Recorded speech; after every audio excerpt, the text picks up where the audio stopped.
Bonjour tout le monde, j'espère que vous allez bien malgré cette actualité triste avec la guerre en Ukraine. Il y a beaucoup d'implications et d'enjeux au Moyen-Orient, donc je vais vous les expliquer tout de suite et on va pas s'éterniser avec l'introduction. C'est parti.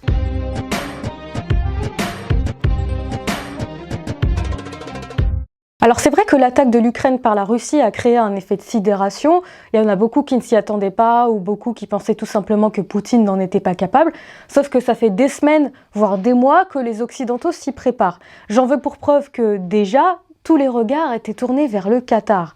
Alors au début du mois, par exemple, l'émir du Qatar, le Cheikh Tamim, a été reçu à Washington par le président américain Joe Biden.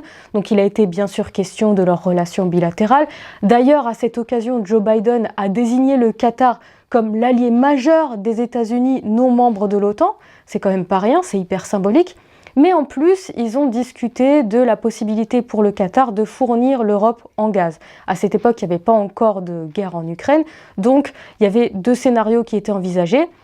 Pour l'Europe qui est dépendante à 40% du gaz russe, soit un vote sur un embargo commercial vis-à-vis de la Russie pour sanctionner la Russie, soit une interruption ou une réduction des livraisons par la Russie de manière unilatérale. Donc il fallait bien trouver une source d'approvisionnement alternative. Entre-temps, le Qatar a organisé un sommet à Doha, la capitale, un sommet des pays exportateurs de gaz, donc il y avait parmi eux l'Iran, mais il y avait aussi l'Algérie, entre autres, et ils en sont venus à la conclusion qu'ils pouvaient pas faire de miracle et qu'ils n'allaient pas pouvoir augmenter leur production d'un coup et leur capacité d'un coup, et en plus qu'ils avaient déjà des contrats de livraison à honorer avec d'autres pays. Donc même si le Qatar reste une option pour une source d'approvisionnement alternative, ça va pas faire des miracles pour endiguer la hausse des prix et pour garder le niveau de production et de livraison à un niveau constant, si vous voulez. Autre élément intéressant avec le Qatar, encore une fois, c'est sa réaction, c'est sa déclaration officielle, sa position officielle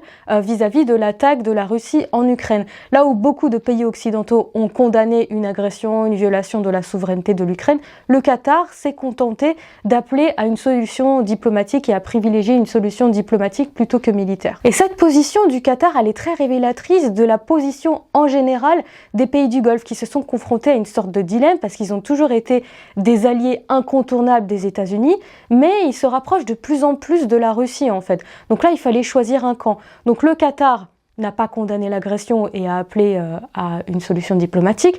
Les Émirats arabes unis se sont abstenus lors de la réunion du Conseil de sécurité de l'ONU pour voter une résolution demandant à la Russie de sortir de l'Ukraine, et l'Arabie saoudite est restée dans un silence complet, pas de réaction jusqu'à maintenant. À quoi c'est dû cette absence de réaction tranchée de la part des pays du Golfe? Parce qu'on se serait attendu habituellement, comme c'était le cas depuis plusieurs années, à ce que ces pays-là suivent la ligne des États-Unis, mais c'est pas le cas.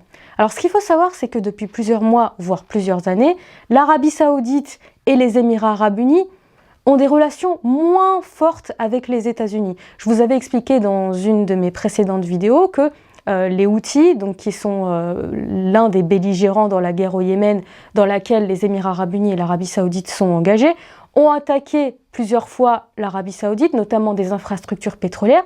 Et à ce moment-là, lors d'une des attaques majeures, qui était je crois en 2019, l'Arabie saoudite a sollicité le soutien des États-Unis, qui n'est pas arrivé. Donc ce pays s'est senti vraiment démuni. Donc ces deux pays-là, deux pays très proches, en ont pris acte et ont commencé à se tourner vers la Russie. Mais ça ne date pas d'hier non plus, parce qu'il y a aussi une différence idéologique. Vous savez que les États-Unis sont très prompts à conditionner leur partenariat. Bon, c'est relatif, hein, mais à faire des grands discours sur les droits de l'homme, c'est une démocratie libérale, etc. Alors que la nature du régime russe est différente. C'est un régime autoritaire, ou en tout cas avec un pouvoir fort de la part du dirigeant qui est Vladimir Poutine. Donc, de ce point de vue-là, l'Arabie saoudite et les Émirats arabes unis ont une convergence avec la Russie.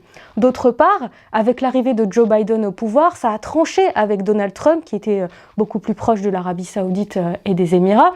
Et Joe Biden a déclaré que son interlocuteur principal, ce ne serait plus MBS, Mohammed Ben Salman, le prince héritier de l'Arabie saoudite, mais le roi Salman directement. Donc ça a été interprété comme une manière de le snober en fait de la part de Joe Biden. Donc il y a eu vraiment un changement de ligne diplomatique des États-Unis à partir du moment où Joe Biden a pris le pouvoir et a notamment déclassifié le rapport de la CIA sur l'assassinat de Jamal Khashoggi, qu'on impute notamment à Mohammed Ben Salman. C'est lui dont on pense qu'il est le commanditaire. Donc tout ça, ça contribue à faire en sorte que les pays du Golfe sont beaucoup moins côté États-Unis qu'avant et que maintenant ils sont dans une sorte d'équilibre à se tourner de plus en plus vers la Russie, mais aussi vers la Chine qui, elle aussi, a soutenu la Russie. L'autre réaction que j'attendais impatiemment personnellement, c'est celle de Bachar el-Assad.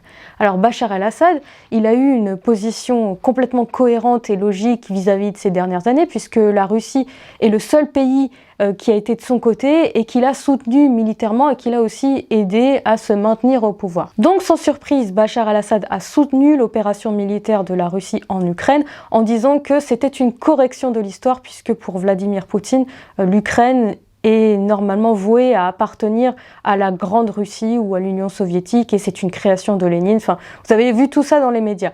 Bachar el-Assad a aussi dit, je cite, « La Russie ne se défend pas seulement elle-même, mais défend le monde et les principes de justice et d'humanité. Les pays occidentaux utilisent leurs sales méthodes pour soutenir les terroristes en Syrie et les nazis en Ukraine. » Donc vous voyez les éléments de langage qu'il emploie en parlant de terroristes en Syrie et de nazis en Ukraine, c'est complètement prévisible par rapport à tout ce qui s'est passé ces dernières années. Mais la Syrie n'a pas seulement un rôle diplomatique dans cette histoire, elle a aussi un rôle militaire. Vous savez que la Russie intervient militairement dans la guerre en Syrie depuis plusieurs années et elle a plusieurs bases militaires, notamment 2 sur le littoral, donc position clé, une à Hmimim, dans le gouvernorat de Latakia, c'est une base aérienne, et une à Tartus, et là c'est une base navale. Et à la mi-février, le ministre des Affaires étrangères Sergueï Lavrov est venu en visite en Syrie, et l'armée russe a procédé à des exercices militaires. Alors c'était pas dit comme ça, mais c'était probablement en prévision d'un déploiement pour une future opération en Ukraine. Et ça faisait déjà plusieurs semaines que les forces de l'OTAN observaient les forces russes et avaient remarqué des vols un peu suspects, des vols de reconnaissance, probablement encore une fois en prévision de cette opération militaire en Ukraine. Donc voilà, la Russie est un allié majeur de la Syrie, mais la Syrie est aussi un atout de poids pour la Russie, pour le déploiement de ses forces et pour se replier stratégiquement dans cette opération qui est menée contre l'Ukraine. Un dernier élément pour finir, mais qui va être beaucoup moins long que les 2 éléments précédents, c'est les exportations de blé.